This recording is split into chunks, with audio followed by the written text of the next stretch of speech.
There's a pain that almost no one talks about openly, yet almost everyone carries quietly.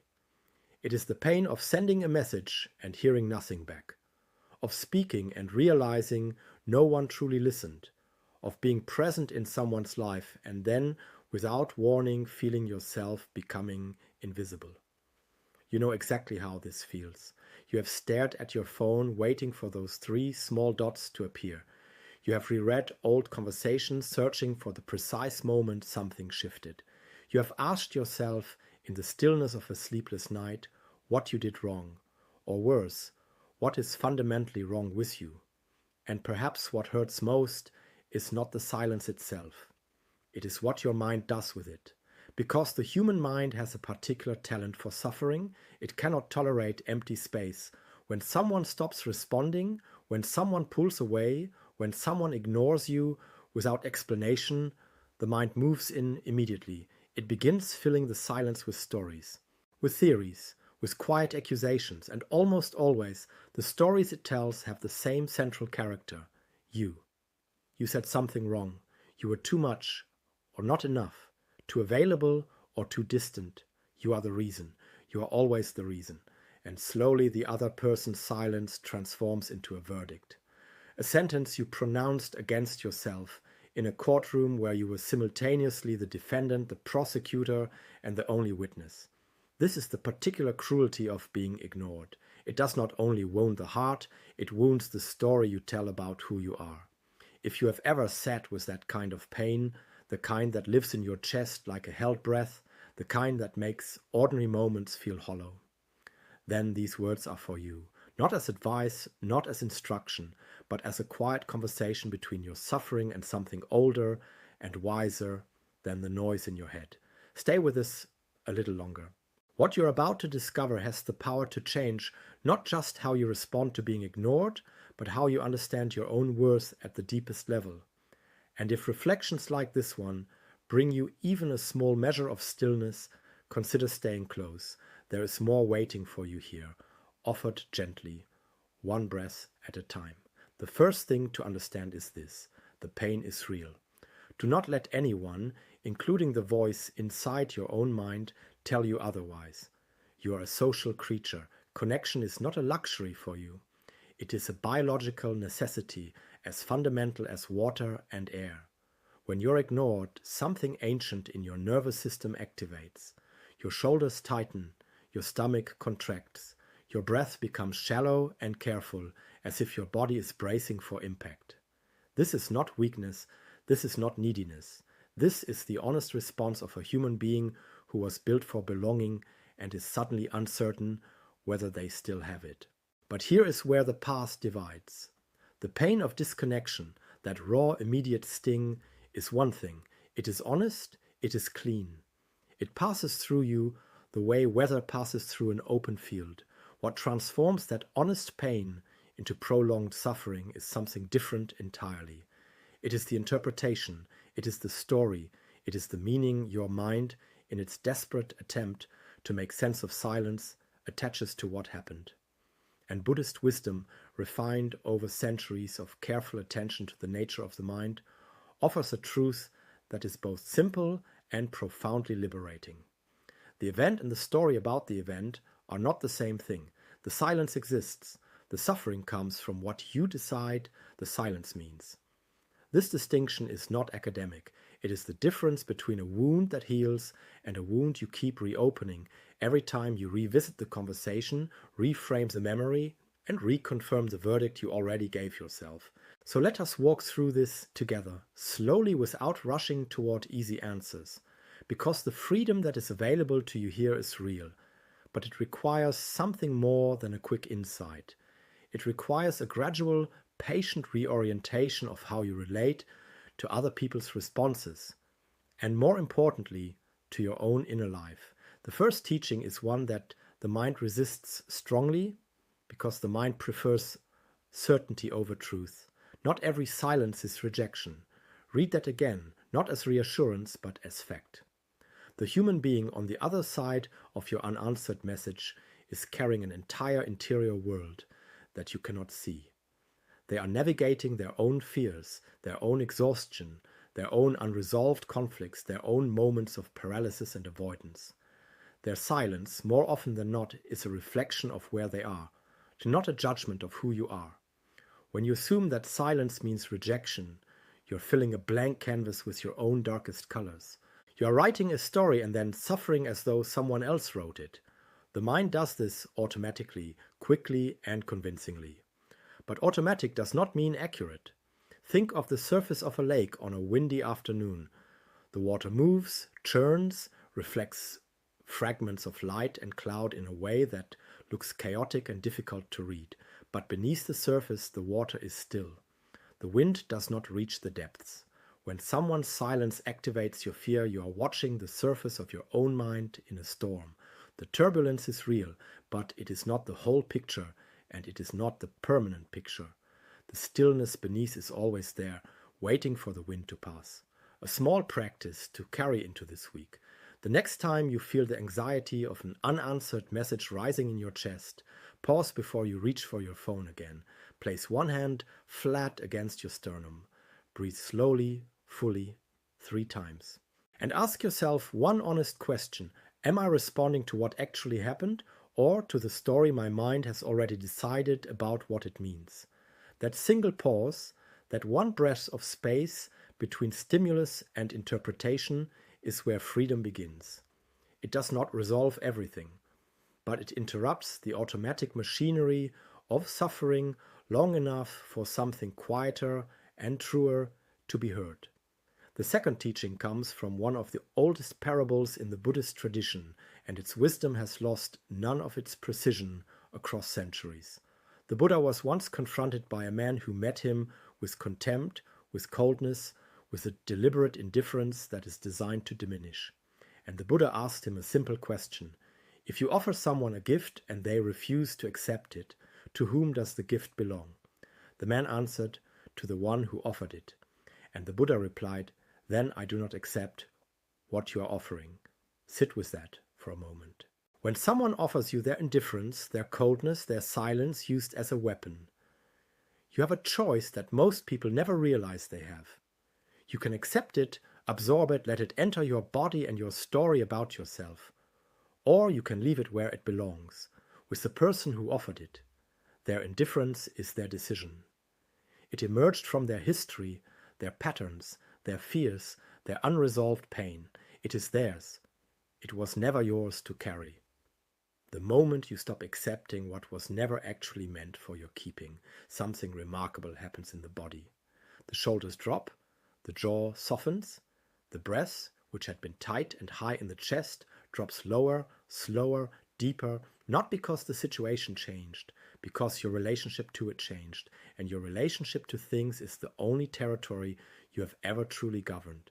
The third teaching moves even deeper into a quality of the heart that Buddhist philosophy calls equanimity, upekkha in the ancient language of the Pali texts. It is one of the most misunderstood words in the contemplative tradition, because in English we tend to confuse equanimity with indifference, with not caring, with emotional distance. But equanimity is not the absence of feeling. It is the presence of a stability that feeling cannot destroy. Imagine the floor of the ocean. On the surface, waves rise and fall, storms arrive and move through. The water is never the same from one moment to the next. But the ocean floor does not move with the storms. It is not indifferent to them. It simply exists at a depth where surface turbulence cannot reach. Equanimity is that depth in you. It is not something you build or achieve. It is something you return to again and again every time you remember that your fundamental okayness does not depend on a notification, a response, a look of recognition from another person's eyes. Here is a practice as concrete and small as a seed. Tomorrow morning, before you check your phone, before the world has had a chance to tell you who you are today, sit quietly for 3 minutes. Not in formal meditation, simply sit. Feel the weight of your body in the chair. Feel the air against your face.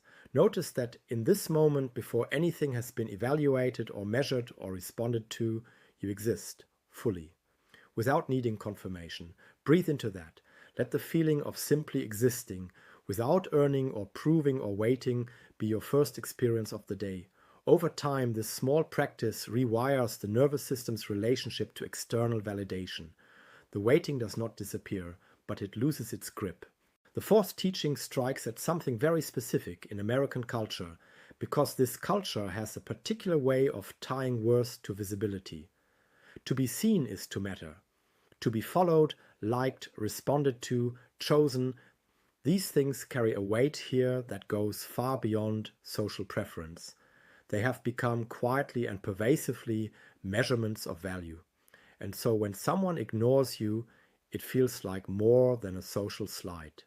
It feels like a verdict on your worth as a human being. It is not, but the feeling is real and it deserves to be met honestly rather than dismissed. Buddhist philosophy offers the concept of Buddha nature, the understanding that every sentient being carries an inherent luminosity, an intrinsic worth that is not created by circumstances and cannot be destroyed by them. Your value does not increase when someone responds to you. It does not decrease when they don't. It was never located in their attention to begin with. The attention was always a signal that arrived late, pointing towards something that was already there, in you, long before they noticed and long after they looked away. Imagine a candle burning in a room. It does not shine more brightly when someone walks in to notice it. It does not dim when the room empties. It burns because burning is its nature. Your worth is like that. It does not require an audience. It does not require validation. It requires only that you stop covering the flame with your own hands. The fifth teaching requires honesty, because it asks you to look at something uncomfortable. The deepest source of the pain that comes from being ignored is not the other person's silence. It is the nature of your own attachment. In Buddhist psychology, this is called upadana, the act of grasping, of holding so tightly to something that your peace becomes entirely conditional on its presence.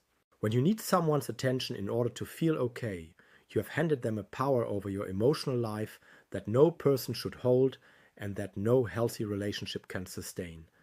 This is not a judgment, it is not a diagnosis, it is a description of a pattern that almost every human being falls into at some point, because we were wired for connection, and sometimes, in the space between connection and disconnection, we confuse needing someone with loving them. But there is a difference, and it matters enormously. Loving someone is wanting good things for them, including the freedom to be exactly who they are, to make choices you do not like, to grow in directions that do not include you. Attaching to someone is needing them to behave in a specific way so that you can feel safe. Love is open-handed, attachment is a closed fist. And as with the sand that slips faster the tighter you squeeze, the more desperately you grip someone's attention, the more the suffering intensifies. The invitation here is not to stop caring. The invitation is to notice the difference between caring and clinging, and to begin, gently, loosening your grip. Not because the other person deserves your detachment, but because you deserve your own freedom. If this is touching something real in you, something that has been waiting to be named and released, stay close to this kind of reflection. There is a whole conversation waiting to continue, and you do not have to walk through it alone. The sixth teaching is one that the ego resists with particular ferocity, because the ego has a very specific idea of how the story of being ignored should end. It should end with an apology, with recognition, with the other person finally understanding what they lost. Or, and this is the darker version, with you disappearing so completely that they feel the absence. The ego wants resolution, wants victory, wants some form of evidence that you mattered. And while that wanting is deeply human, acting from it almost always creates more suffering, not less. The Buddhist distinction here is between reaction and response. A reaction comes from the ego. It is fast, it is driven by the need to restore a sense of power or control, and it almost always escalates the pain on both sides. A response comes from something quieter. It is slower, more deliberate, and rooted in the question, what actually serves my peace here? Sometimes, the most powerful thing you can do when someone ignores you is nothing. Not the nothing of passivity or defeat, but the nothing of a person who has decided that their energy is too valuable to spend on battles that cannot be won and do not need to be fought. Choosing silence from a place of strength feels entirely different in the body from being silenced by someone else's indifference. One contracts, the other expands. One takes something from you, the other returns something to you. Learning to tell the difference and to choose accordingly is one of the most sophisticated emotional skills a human being can develop. And it begins simply with pausing long enough to ask, am I about to act from fear or from clarity? The seventh teaching is the one that brings everything together, and it is perhaps the most counterintuitive of all. The deepest freedom from the pain of being ignored is not found in needing less from people. It is found in learning to love more freely. The Buddhist concept of metta, often translated as loving kindness, points toward a form of love that carries no contract, no condition, no hidden invoice waiting to be paid. It is love as a quality of the heart rather than love as a transaction. When you love someone with metta, you genuinely wish them well. You hope they find peace, find joy, find whatever it is they are looking for, even if what they are looking for has nothing to do with you, even if their search takes them away from you entirely. This sounds impossible when you are sitting in the middle of the pain of being ignored. It sounds like asking someone to smile while their wound is fresh, but metta is not a performance of generosity. It is a practice of liberation. Because when you can genuinely wish someone well without needing anything back from them, you have removed their power to diminish you. You have taken back the only thing that was ever truly yours, your own heart, a small private practice for the moments when the pain is sharpest. Close your eyes. Bring to mind the person whose silence is hurting you. Resist the pull to replay the grievance, to rehearse the argument, to perform the confrontation in your mind. Instead, take one slow breath and silently offer these words. May you find peace. May you find whatever it is you are searching for, and then, turning the same gentleness inward, may I find peace. May I remember that my worth does not live in your answer. This is not naive. This is not surrender. This is the most sophisticated act of self-possession available to a human being. The choice to locate your peace inside yourself, where no silence can reach it. You came to this reflection carrying something heavy, a silence that turned into a story that turned into a verdict that settled into your chest and began telling you things about yourself that were never true. And what has been offered here through each of these teachings is not a quick fix or a formula for making the pain disappear. It is something more durable than that. It is a reorientation, a slow, patient turning of the attention back toward the one thing you have always had complete access to, your own inner life, your own breath, your own worth, which was never located in someone else's response to begin with. You are not what others see in you. You are not the sum of who has answered and who has gone quiet. You are something older and steadier than all of that. A presence that existed before this particular silence and will continue long after it has dissolved into the past where it belongs. The freedom you are looking for is not waiting for someone to finally respond. It is waiting for you to stop waiting, to turn gently toward yourself, to discover that the stillness you have been searching for in someone else's eyes has been living in your own chest all along, patient and undiminished like a candle that never needed anyone's permission to burn. May you carry your heart gently, may you hold your worth without apology, and may every silence you encounter from this moment forward become not a wound, but a doorway back to yourself, back to the only peace that cannot be taken from you. If these reflections brought you even a breath of stillness, stay close. There is more waiting for you here, offered quietly, one gentle word at a time.